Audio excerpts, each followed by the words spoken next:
Hello friends, welcome to my DS Bangla YouTube channel and back to my new video.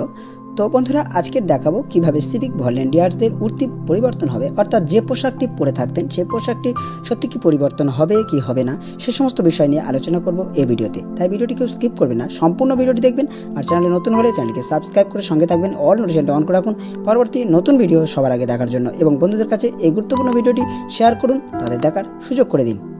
বন্ধুরা আপনারা দেখতে পাচ্ছেন এখানে বর্তমান পত্রিকাতে বলা হয়েছে যে বদলাচ্ছে পোশাক, সিভিক ভলেন্টিয়ারদের ও খাকি উর্দি। তো সিভিক ভলেন্টিয়ারটা এবার পড়বে পুলিশের পোশাক। তো সেটা কবে থেকে শুরু হবে এবং সেটা এই বর্তমান পত্রিকাতে আজকের 29শে জানুয়ারি 2024 দেওয়া হয়েছে সোমবার। তো সেই পত্রিকাটা সম্পূর্ণ বিষয়টি আপনাদের সামনে পড়ে শোনাবো, কিংবা আপনারা সেটা দেখতে পাবেন। তো এখানে বলা হয়েছে শুভ্র চট্টোপাধ্যায় কলকাতা, আকাশি রঙের জামা আর নীল প্যান্ট, সিভিক ভলেন্টিয়ারদের এই পোশাকেই ডিউটি করতে দেখা। খাকি উর্দি পুলিশের সঙ্গে কাঁধে কাঁধ মিলিয়ে ডিউটি করলেও পোশাকের কারণে সহজেই তাদের পৃথক পরিচয় চিহ্নিত করা যায়। এর ফলে বিভিন্ন সময় উত্তেজিত জনতারা রাজনৈতিক সংঘর্ষের সহজ টার্গেট হয়ে যান তারা। তাই এবার পুলিশের মতোই খাকি উর্দি চান সিভিক বা ভিলেজ পুলিশ কর্মীরা। তাদের দাবির সঙ্গে সহমত পুলিশ ওয়েলফেয়ার কমিউনিটির কর্তারাও। সূত্রের খবর, মুখ্যমন্ত্রী মমতা বন্দ্যোপাধ্যায়ও বিষয়টি গুরুত্ব দিয়ে দেখছেন। শিগগিরই এ বিষয়ে পুলিশ ডিরেক্টরেট থেকে নবান্নের প্রস্তাব যাবে বলে জানানো হয়েছে। সব ঠিক থাকলেও লোকসভা ভোটের আগেই এই সহযোগী পুলিশ কর্মীদের খাকি উর্দিতে দেখা যাবে।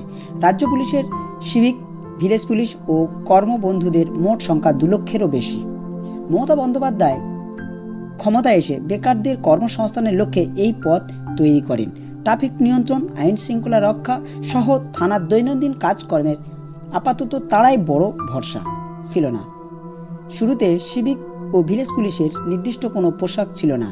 জেলা বা কমিশনারেটের ভিত্তিতে ইউনিফর্ম আলাদা হতো। কয়েক বছর আগে সিভিকদের জন্য আকাশি জামা, নীল প্যান্ট এবং ভিলেজ পুলিশের জন্য নীল রঙের পোশাক নির্দিষ্ট করা হয়।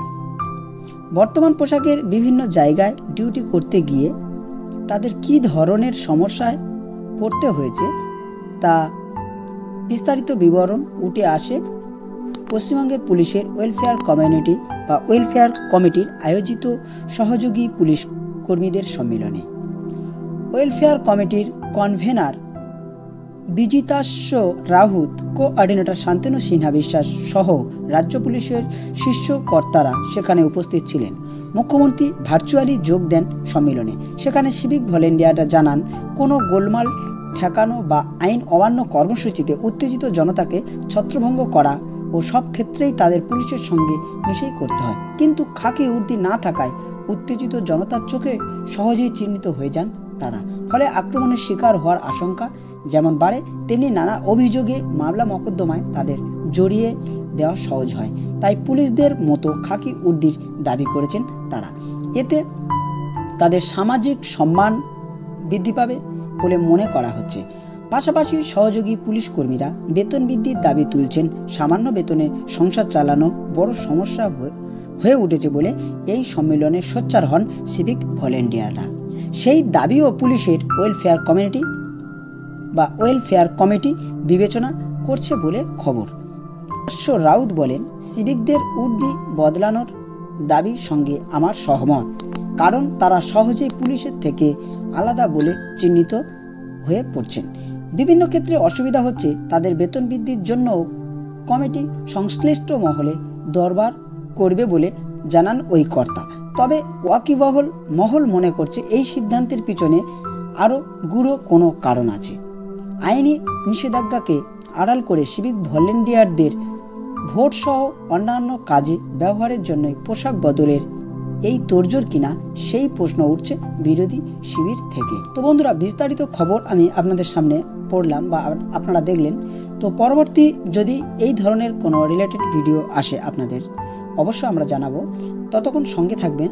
আর সিভিক ভলেন্টিয়ার ছাড়াও নানা ধরনের চাকরির খবর দেখার জন্য চ্যানেলটিকে সাবস্ক্রাইব দিয়ে রাখবেন। ভালো থাকবেন, সুস্থ থাকবেন। তাই প্রত্যেককে অনুরোধ করব, যারা এই ভিডিওটি শেষ পর্যন্ত দেখলেন, আপনাদের যদি ভালো লেগে থাকে অবশ্যই একটি লাইক করবেন, এবং আপনাদের যদি কোনো মতামত থেকে থাকে কমেন্ট বক্সে আপনাদের মতামত জানান। ভালো থাকবেন, সুস্থ থাকবেন, এবং ডিএস বাংলার সঙ্গে সদা সর্বদা জুড়ে থাকার জন্য আপনাদের অসংখ্য অসংখ্য ধন্যবাদ। এই ধরনের সুন্দর আপনাদের গুরুত্বপূর্ণ ভিডিও দেখার জন্য চ্যানেলটিকে সঙ্গে রাখবেন এবং সাবস্ক্রাইব করে অল নোটিফিকেশনটি অন করে রাখুন পরবর্তী ভিডিও সবার আগে দেখার জন্য, এবং বন্ধুদের কাছে এই গুরুত্বপূর্ণ ভিডিওটিও শেয়ার করতে ভুলবেন না।